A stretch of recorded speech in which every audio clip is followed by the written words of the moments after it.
혹시 스스로를 좀 불행하게 만드는 행동인데 이걸 나도 모르게 반복해 본 적 없으세요? 그 이유가 뭘까? 곰곰이 생각해 봐도 답을 찾기 힘든 약간 미스테리 같을 때가 많죠. 오늘 저희가 해볼 분석에서는 바로 그 범인을 한번 찾아 나서 보려고 합니다. 근데 놀랍게도 모든 증거가 바로 우리 자신, 더 정확히는 내가 누구인지에 대한 이야기에 중독된 우리 자신을 가리키고 있어요. 이 미스테리의 첫 번째 단서는 아주 흥미로운 실험에서 시작되는데요. 우울증을 겪는 분들한테 슬픈 사진을 보여줬어요. 그 다음에 이걸 다시 볼 건지 아니면 그냥 까만 화면을 볼 건지 선택하게 한 거예요. 그랬더니 다른 사람들보다 슬픈 사진을 다시 보겠다고 선택하는 비율이 눈에 띄게 높았다고 해요. 그렇죠. 보통은 슬픈 감정을 피하고 싶어 하는 게 당연한데 굳이 그 고통스러운 감정을 다시 느끼겠다고 선택을 하는 거니까요. 이건 뭐 쾌락을 좋고 고통을 피하려는 생명의 아주 기본적인 원칙하고도 어긋나 보이잖아요. 바로 그 지점이에요. 정말 이상하죠? 연구팀은 이 현상을 이렇게 해석하더라고요. 그분들은 슬픔이라는 감정을 다시 느낌으로써 아, 역시 나는 슬픈 사람이구나 하는 자기 정체성을 확인하고 거기서 역설적인 안정감을 느낀다는 거죠. 고통스럽지만 너무 익숙해서 차라리 편안한 나를 붙잡고 있으려는 거예요. 여기서 오늘의 핵심 용의선상이 드러납니다. 바로 자아 중독, 영어로는 self addiction입니다. 오늘 저희가 함께 살펴볼 자료는 예일대 정신의학자 저드슨 브루어의 연구를 다룬 유튜브 영상인데요. 우리 자신이 바로 이 나라는 개념이 어떻게 중독의 대상이 될 수 있는지, 또 그 메커니즘은 무엇이고 이게 우리 삶을 얼마나 고통스럽게 만드는지 한번 깊이 파헤쳐 보겠습니다. 자, 그럼 본격적으로 수사를 시작해보죠. 저드슨 브루어는 글의 책에서 현대인의 가장 심각한 문제 중 하나로 이 자아 중독을 꼽았다고 하는데요. 심지어 우리가 성격이라고 부르는 것조차 일종의 자아 중독일 수 있다는 주장을 해요. 네. 잠깐만요. 그럼 제가 성격이라고 부르는 것, 제 자신을 규정하는 핵심이라고 믿었던 것들이 실은 제가 중독된 일련의 습관일 수 있다는 말씀이세요? 네, 바로 그 비유가 아주 정확합니다. 와, 이건 정말 충격적인데요. 마치 제가 시청을 멈출 수 없는 오래된 드라마가 바로 나라는 이야기처럼 들려요. 맞습니다. 브루어 교수의 주장은 모든 중독이 자극, 행동, 보상이라는 아주 단순한 학습 고리로 만들어진다는 점에서 출발해요. 자극, 행동, 보상이요? 네. 예를 들어 스트레스, 이게 자극이죠. 이걸 받으면 술을 마셔요. 행동. 그러면 일시적으로 긴장이 풀리는 느낌? 이게 보상이죠. 이 고리가 반복되면 나중에는 스트레스만 받아도 뇌가 자동적으로 술을 찾게 되는 강력한 습관, 즉 중독이 형성되는 거잖아요. 술이나 도박 같은 경우에는 그 메커니즘이 바로 이해가 되는데요. 그런데 수줍음 같은 좀 복잡한 성격 특성까지 중독이라고 부르는 건 좀 과한 것 같아요. 그건 그냥 그 사람 본연의 모습 아닐까요? 아주 좋은 질문이에요. 바로 그 지점이 우리가 자아를 뭔가 신성 불가침한 무언가로 여기기 때문에 생기는 오해입니다. 브루어 교수의 설명을 한번 따라가 보죠. 어린 시절에 사람들 앞에서 주목받는 게 두려웠던 아이가 있었다고 해볼게요. 그때 자기도 모르게 수줍어하는 행동, 이게 행동이죠. 이걸 했더니 다행히 비난받지 않고 무사히 그 상황을 넘어갈 수 있었어요. 이게 아이에게는 안전함이라는 아주 강력한 보상으로 작용하는 거죠. 아, 그럼 다음에도 비슷한 상황, 즉 자극이 오면 뇌는 생존을 위해서 가장 안전했던 행동, 즉 수줍어하는 행동을 다시 선택하게 됩니다. 그러니까 그 행동이 생존에 유리한 전략이었고 그 전략이 계속 반복되면서 나는 원래 수줍음이 많은 사람이야 라는 하나의 캐릭터, 즉 자아로 굳어버렸다는 거군요. 네, 맞습니다. 처음에는 나를 지켜주는 방패였는데 나중에는 내가 벗을 수 없는 갑옷이 되어버리는 셈이네요. 정확합니다. 긍정적인 자아상도 마찬가지예요. 어릴 때 시험을 잘 봐서 이게 행동이죠. 부모님께 칭찬을 받았어요. 보상. 그러면 나는 공부 잘하는 착한 아이라는 자아상이 형성되죠. 그렇죠. 처음엔 이게 엄청난 동기부여가 되지만 나중엔 성적이 조금만 떨어져도 극심한 불안에 시달리게 만들고 공부 외에 다른 가능성은 쳐다보지 못하게 만드는 족쇄가 될 수 있거든요. 해롭다는 걸 알면서도 그만둘 수 없는 것. 이게 바로 중독의 핵심적인 특징이잖아요. 와, 듣고 보니 정말 공감이 되네요. 얼마 전에 직장에서 약간 비판적인 피드백을 받았던 게 생각나요. 객관적으로는 진짜 사소한 거였는데 한 이틀 동안 그 생각에서 벗어나질 못했어요. 돌이켜보니까 그건 피드백 내용 때문이 아니라 나는 일을 잘하는 사람이라는 제 자아상의 흠집이 났다는 사실, 바로 그것 때문에 그렇게 고통스러웠던 거더라고요. 네. 이 자아 중독 개념이 그 상황을 완벽하게 설명해 주네요. 우리 삶의 수많은 고통이 바로 그런 식으로 작동하죠. 객관적인 사건의 크기보다 내 자아상에 가해진 타격의 크기 때문에 더 괴로워하는 겁니다. 심지어 나는 원래 이런 사람이니까 하면서 기존의 정체성을 지키느라 새로운 도전을 포기하는 경우가 정말 많잖아요. 그 익숙한 자아라는 감옥에 스스로를 가두는 셈이죠. 그런데 자아가 고통의 근원이라는 관점, 이거 어디서 많이 들어본 것 같지 않으세요? 네, 여기서 아주 중요한 연결고리가 등장합니다. 바로 불교 철학이죠.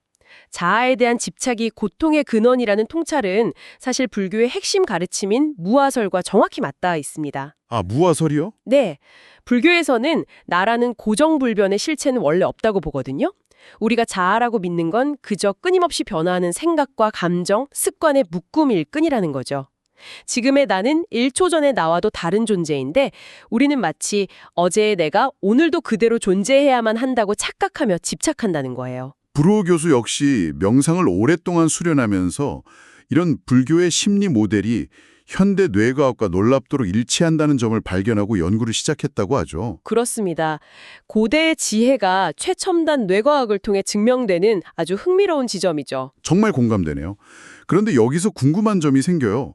이 자아라는 게 이렇게 고통의 원인이 될 수 있다면 도대체 우리는 왜 이걸 갖도록 진화한 걸까요? 뭔가 큰 설계 결함처럼 느껴지는데요? 아주 자연스러운 의문이죠. 이건 자아가 가진 본래의 목적을 이해하면 쉽게 풀립니다. 진화론적 관점에서 보면 자아는 복잡한 사회생활을 하는 인간에게 필수적인 생존도구였어요.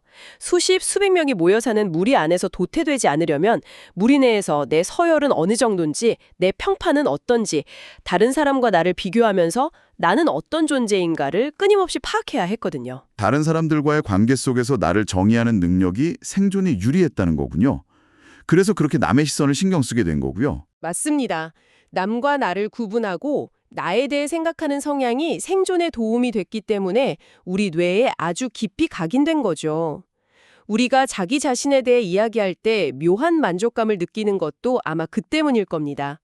한 실험에서는 참가자들이 돈을 덜 받더라도 굳이 자기 자신에 대해 말하는 쪽을 선택하기도 했을 정도니까요. 뇌과학적으로는 이걸 어떻게 설명할 수 있나요? 뇌과학적으로는 기본 상태 회로, 영어로는 Default Mode Network, 줄여서 DMN이라는 영역과 아주 깊은 관련이 있습니다. 기본 상태 회로. 이름이 좀 어렵네요. 네, 좀 어렵죠. 쉽게 말해서 나에 대해 생각하는 뇌회로라고 보시면 돼요. 내 성격은 어떤지, 어제는 뭔 했는지, 내일은 뭘 할지 계획하는 것처럼 나와 관련된 생각을 할 때 이 DMN이 유독 활발해집니다. 잠깐만요. 그럼 제가 소파에 앉아서 멍하니 아무것도 안 하고 있을 때 제 뇌는 사실 나에 대한 생각을 하느라 바쁘게 돌아가고 있다는 거잖아요. 네, 바로 그겁니다. 와, 정말 신기하네요. 뇌가 기본적으로 자기중심적으로 설계된 거나 마찬가지네요. 하하, 그쵸. 기본 상태 회로라는 이름이 붙은 이유도 그거예요. 뇌과학자들이 사람들이 아무것도 안 하고 쉴 때 뇌를 스캔해봤더니 다른 영역은 조용한데 유독 이 부분만 시끄럽게 활동하는 걸 발견한 거죠. 그래서 뇌의 기본 설정 값이 바로 잡념, 즉 나에 대한 생각을 하는 것이구나 하고 알게 된 겁니다. 가만히 있을 게 떠오르는 잡생각들을 잘 살펴보세요. 대부분 내가 저녁에 뭘 먹을지, 내 미래는 괜찮을지 같은 나와 관련된 고민이잖아요. 생각해보면 인류의 위대한 발전도 이 능력 덕분이었겠네요. 농사를 지으려면 몇 달 뒤 수확의 기쁨을 누릴 미래의 나를 상상할 수 있어야 하고, 거대한 배를 만들려면 그 배를 타고 바다를 건널 미래의 나를 그려볼 수 있어야 하니까요. 맞습니다. 미래를 계획하는 능력은 아직 존재하지 않는 미래의 나를 시뮬레이션하는 능력과 직결됩니다. 이처럼 자아는 분명 인간의 생존과 문명 발전에 필수적인 정말 강력한 도구였어요. 하지만 어떤 도구든 과하면 문제가 되는 법이죠. 게임이 즐거움을 주지만 조절할 수 없는 중독이 되면 삶을 파괴하는 것처럼요. 자아 자체가 문제가 아니라 그것이 고통을 주는데도 강박적으로 집착하는 자아 중독이 문제라는 거군요. 자, 그렇다면 이 견고한 중독의 고리를 끊고 자아라는 도구를 잘 사용하려면 어떻게 해야 할까요? 여기서 브루아 교수는 다시 명상에 주목합니다. 중독의 고리는 자극, 행동, 보상이라고 했잖아요. 그런데 이걸 조금 더 자세히 들여다보면 자극이 곧바로 행동으로 이어지는 게 아니에요. 그 사이에 주관적 편향이라는 각자가 세상을 해석하는 고유한 필터가 존재하거든요. 주관적 편향이요? 그게 정확히 뭔가요? 예를 들어 똑같이 직장 상사에게 혼나는 스트레스, 즉 자극을 받아도 어떤 사람은 담배를 피우러 가고 어떤 사람은 친구에게 전화해서 수다를 떨고 싶어 하죠. 이건 각자의 뇌가 스트레스 해소라는 보상과 흡연 또는 수다를 다르게 연결시켜 놓았기 때문이에요. 이 연결고리가 바로 주관적 편향입니다. 명상은 바로 이 자동적인 연결고리를 의식적으로 약화시키는 훈련이라고 할 수 있어요. 그렇군요.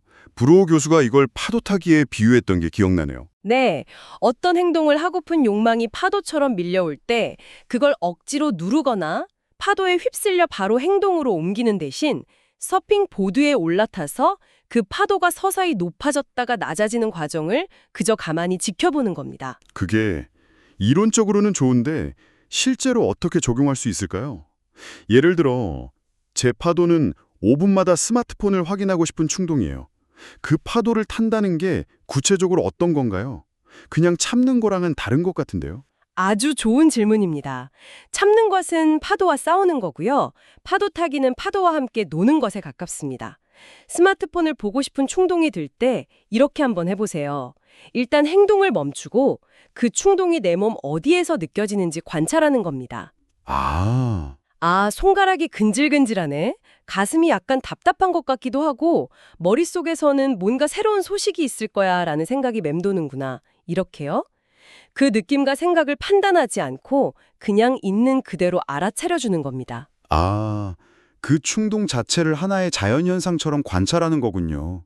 바로 그겁니다. 그렇게 호기심을 가지고 관찰하다 보면 그 충동이라는 파도가 영원히 지속되는 게 아니라 정점을 찍고 서서히 사라진다는 걸 몸소 체험하게 돼요. 이 경험이 중요합니다.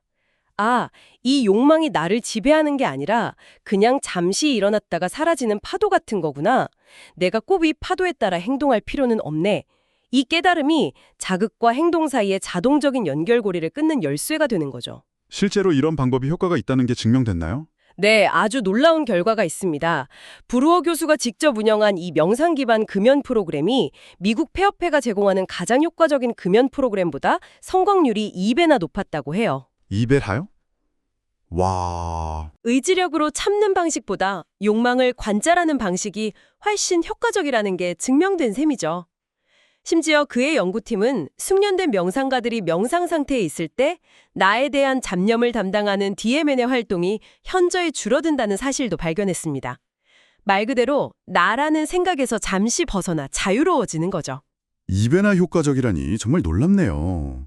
결국 우리는 나는 원래 이런 사람이니까 라는 자동적인 생각에 따라서 늘 같은 방식으로 행동하지만 이런 훈련을 통해 그 자동 반응의 고리를 끊고 새로운 선택을 할 수 있는 공간을 만들 수 있다는 거네요? 맞습니다. 어떤 상황에 처했을 때 과거에 나는 이럴 때 항상 화를 냈으니까 라며 과거의 자아를 연장하는 대신 지금 이 순간의 상황 자체에 온전히 주목하는 겁니다. 과거의 내가 어땠든 지금 내 행동을 결정하는 것은 현재의 나 자신이라는 주도권을 되찾는 거죠. 꼭 정식 명상이 아니더라도 운동이나 음악 감상처럼 현재에 깊이 몰입하는 활동들이 도움이 되는 것도 같은 원리겠네요. 잡념, 즉 DMN의 활동에서 벗어나 지금 여기에 집중하는 경험이니까요. 그렇죠. 사실 현대사회, 특히 SNS 환경은 자아 중독을 위한 공장 같아요. 나를 멋지게 포장해서 전시하고 좋아요나 댓글로 즉각적인 보상을 받기 너무 쉬운 구조잖아요. 나는 이런 사람이어야 해 라는 압박이 점점 더 커지는 시대인 거죠. 아주 중요한 지적입니다. 그런 환경일수록 기존 자아에 대한 집착은 더 강해지고 우리는 더 쉽게 그 안에 갇힐 수 있습니다. 이런 시대에 자아 중독에 잡아먹히지 않으려면 역설적으로 나라는 생각에서 한 발짝 물러나 현재를 있는 그대로 직시하려는 노력이 더 절실하게 필요할 겁니다. 오늘 이야기는 정말 많은 생각을 하게 만드네요. 도구였지만 이제는 우리를 가두는 감옥이 되기도 합니다.